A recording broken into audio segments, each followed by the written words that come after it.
Bismillahirrahmanirrahim. Assalamualaikum warahmatullahi wabarakatuh. Halo teman-teman, jumpa lagi di channel Ojowati. Terima kasih kepada teman-teman yang telah mendengarkan dan telah mensupport channel ini agar channel ini makin berkembang dan bisa diterima oleh khalayak yang lebih ramai. Seperti biasa teman-teman, jika sudah siap, selamat mendengarkan. Sundel bolong Fakultas Teknik. Hingga saya menuliskan pengalaman saya di sini, tangan saya terus bergetar jika mengingat kejadian itu kembali. Pasalnya, hal itu terjadi di kampus UI yang jarang sekali saya kunjungi. Saya berkuliah di IT Telkom Bandung, jauh sekali dari UI Depok. Namun, saya masih sering sekali berkunjung ke Jakarta karena memang keluarga saya tinggal di Jakarta.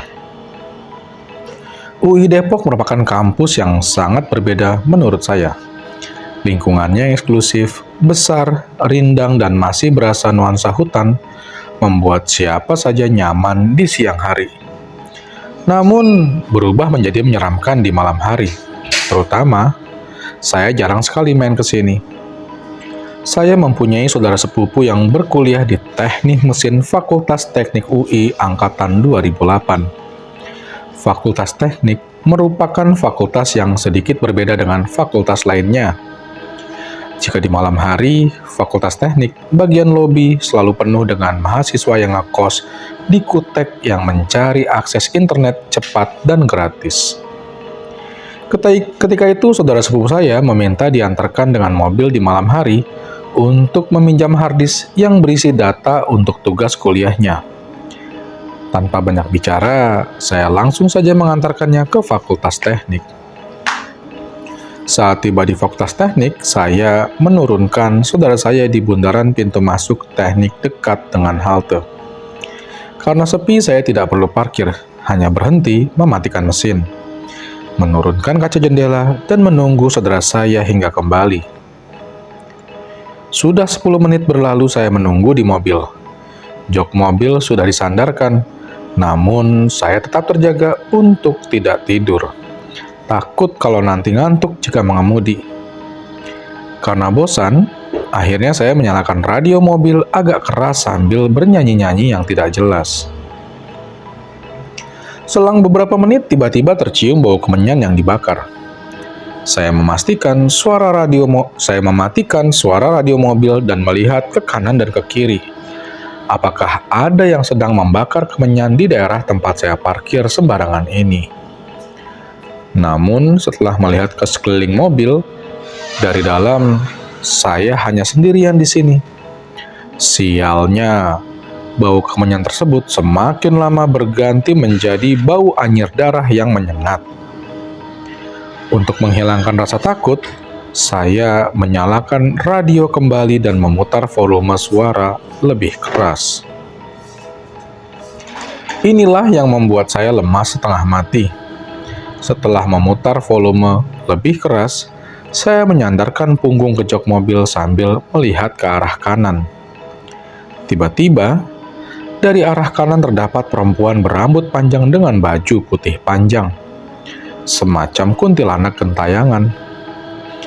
Celakanya, kuntilanak tersebut berjalan ke arah mobil saya dengan pelan dan bergoyang-goyang ke kiri dan ke kanan. Mendadak badan saya lemas seperti pemain bola setelah pertandingan. Konyolnya lagi, sepertinya mata saya ini tidak bisa berkedip dan memalingkan muka untuk tidak melihat penampakan tersebut. Lama-lama kuntilanak itu mendekat semakin jelas dan semakin jelas juga kakinya tidak menapak ke tanah. Isi kepala sudah tidak jelas lagi pada saat itu.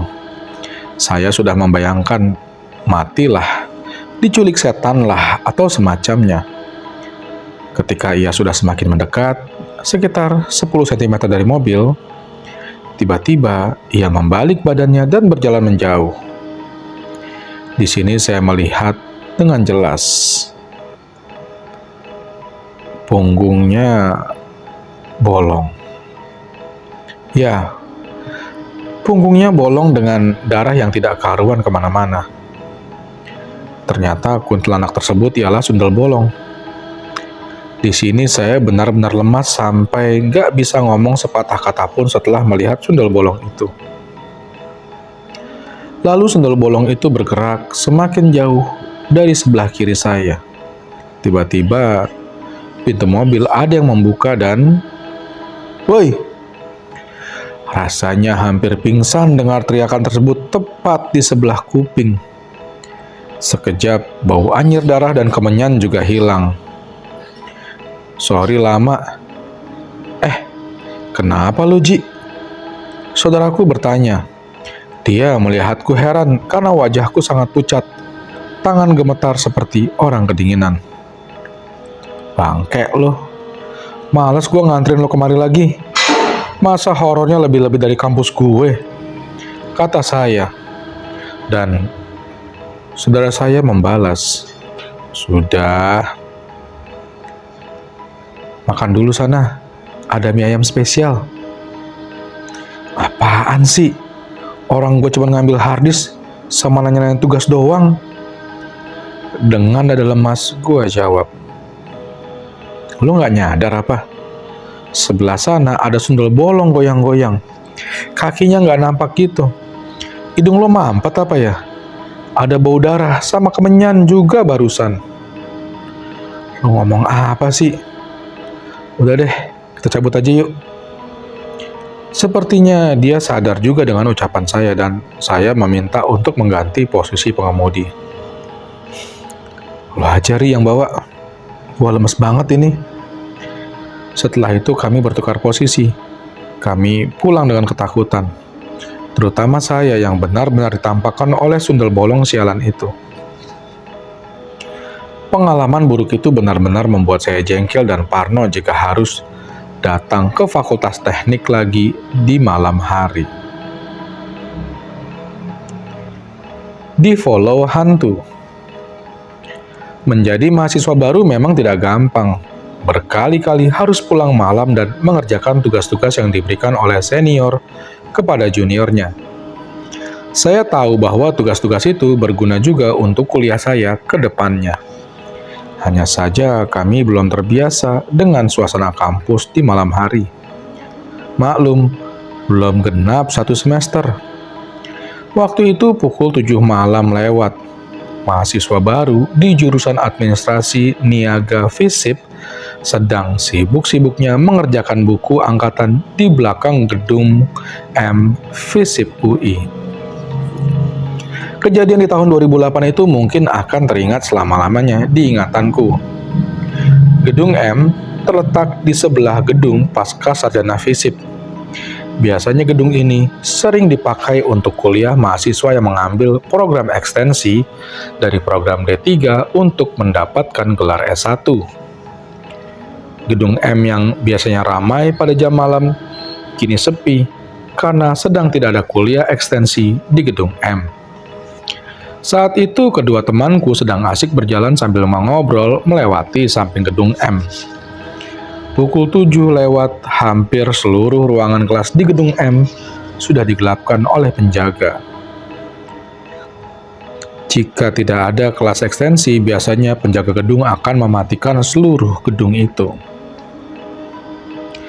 Tiba-tiba ketika mereka melihat ke salah satu ruangan gelap yang ada di lantai atas, mereka melihat ada sesosok bayangan hitam makhluk seperti manusia tua. Sialnya, bayangan hitam tersebut keluar dari jendela dan terbang menuju ke arah kedua teman saya hingga mengejarnya. Mereka berdua lari ketakutan menuju keramaian.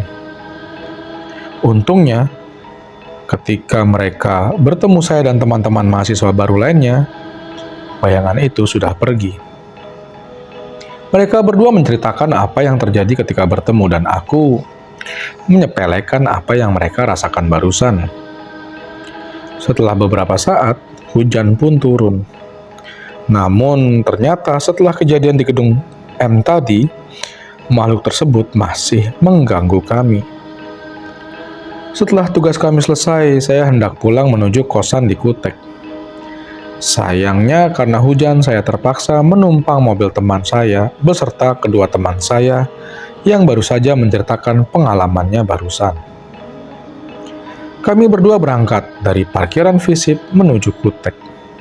Saya memang beruntung. Ketika saya sudah sampai di Kutek dan turun, semuanya damai dan tidak terjadi apa-apa. Hanya sedikit kebasahan akibat hujan. Kedua teman saya mengantar kembali mengambil arah balik melewati kampus Visip lagi. Saat mereka melewati danau di sebelah Fakultas Ekonomi, tiba-tiba dari sebelah kiri mobil mereka terdapat sesosok perempuan berbaju merah bersinar. Matanya tertutup rambut panjang dan berjalan ke arah mobil cepat sekali.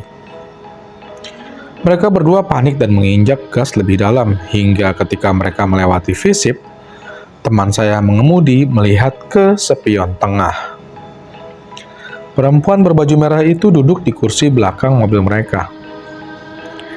Mereka berdua sangat ketakutan pada saat itu.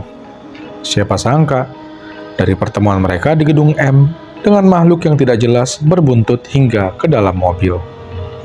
Hingga mereka keluar dari gerbang utama UI, teman saya yang mengemudi dengan mobil melihat kembali ke spion belakang dan makhluk itu sudah pergi dari mobil mereka. Hantu korban kereta api. Malam itu jika saja teman saya tidak genit, pasti kejadian tersebut tidak akan terjadi. Aku adalah mahasiswa Visip UI, angkatan tahun 98 dan kejadian yang aku alami terjadi di tahun 99. Bersama sahabatku yang sering kupanggil dengan nama Ableh. Malam itu kami bertiga mengerjakan tugas kelompok yang diberikan dosen. Ketika selesai mengerjakan, Ableh dan Norman pulang dari kosan saya yang terletak di Gang Sawo pada pukul jam 12 lewat tengah malam. Mereka berdua berboncengan menggunakan sebuah sepeda motor 2 tak yang sangat nyaring bunyinya. Norman dan Ableh sama-sama tidak memiliki SIM. Motornya tidak memiliki STNK dan keduanya tidak memakai helm. Sedangkan Jalan Margonda Depok pada saat-saat itu sering ada polisi. Untuk menghindari hal-hal yang tidak diinginkan, kedua temanku mengambil jalan alternatif dalam kampus, yaitu melewati halte stasiun UI ke arah FKM. Dulu pada masa-masa saya jalan di belakang Poliklinik UI yang terletak di depan FKM, masih dapat dilewati sepeda motor untuk menyeberangi rel kereta. Ke arah kosan kedua temanku, mengarah ke sana, maka ia mengambil jalan pintas tersebut. Di jalan menuju FKM yang sangat gelap, Ableh melihat ada seorang perempuan berprofil mahasiswi, dengan rambut panjang, dengan baju putih agak kotor. Ia menggendong sebuah tas ransel sebagaimana mahasiswa yang baru pulang membawa peralatan belajar untuk kuliah. Melihat perempuan yang cantik dan terlihat lugu tersebut, mendorong Ableh untuk menyapanya. Ableh yang saat itu dibonceng berkata kepada Norman yang sedang mengemudi motor, Man, berhentiin motornya, Man. Cewek tuh, cewek. Wah, anak baru kayaknya nih, Man. Kayaknya kosannya searah sama kita nih. Samperin aja yuk, samperin. Ih, ogah ah. Ntar setan lagi. Udah ah. Malam-malam begini jangan macam-macam lu, Ableh. Norman mengeluh. Ya, lu mah ah. Kasian tuh. Maba sendirian. Kalau kenapa-napa gimana? Udah berhenti. Sini gue yang samperin. Lagi pula kan gue jomblo, kata Ableh nafsu. Akhirnya mereka berdua berhenti dan menghampiri perempuan tersebut. Seperti dugaan, Ableh pasti mulai sok-sok pahlawan depan tuh maba. Ketika Ableh mendekati perempuan tersebut, ia melihat wajah perempuan tersebut yang ketakutan dan sedikit pucat. Ableh kasihan, tapi tetap masih tetap cari kesempatan dengan memulai percakapan garing standar abang-abang tukang ojek. Baru pulang ya mbak? Mau kemana? Wah, habis pulang ospek nih. Gue dulu juga pernah di ospek kok. Ngomong-ngomong pulangnya kemana nih? Namun si mahasiswa tersebut hanya membalas dengan sebuah kalimat dengan nada datar dan suara pelan sambil menghentikan langkah kaki. Mas, mau nyebrang ke arah rel kereta juga? Bareng ya? Wush, Ableh mendapatkan angin segar dari si perempuan. Dalam hatinya, wah, kesempatan gua nih. Setelah itu, Ableh meminta Norman untuk mematikan motornya dan menenteng motornya dan berjalan bersama-sama mengantar si perempuan ini. Akhirnya, sepanjang perjalanan menuju tempat penyeberangan rel kereta, si Ableh ngoceh mulu mencari perhatian si mahasiswi tersebut. Sampai-sampai ia lupa dengan temannya yang mengikutinya di belakang sambil menenteng motor. Emang si Ableh ini rada nggak tahu diri juga kalau sudah ketemu perempuan, padahal ia menumpang. Sepanjang perjalanan, Ableh sadar merasa digaringin sama perempuan itu. Setiap pertanyaan yang dilontarkannya, Ableh hanya dibalas dengan kata, "Iya, enggak, iya, enggak," atau jawaban-jawaban singkat lainnya. Akhirnya Ableh nyerah dan diam-diam aja ketika hampir sampai di tempat alang-alang gitu, sesuai jalannya si perempuan tersebut. Norman sudah mulai curiga. Kenapa masuk ke tempat yang ada alang-alang tinggi seperti itu dan gelap? Meskipun masih ada cahaya lampu dari rumah-rumah di pinggir, tapi Ableh tetap pede dan mencari akal untuk mengambil hati perempuan ini. Di sini seingat saya mereka sudah berkenalan, namun saya lupa siapa namanya. Ketika sampai di penyeberangan rel kereta api, mereka bertiga menyeberang dalam keadaan garing tanpa obrolan. Namun Norman yang ada di belakang mereka berdua melihat Ableh berjalan sendirian dan perempuan tersebut sudah tidak berada di samping Norman dan Ableh. Norman lalu berkata kepada Ableh, Bleh, cewek tadi kemana? Iya, sambil melihat ke belakang. Noh dia, ketinggalan di sana.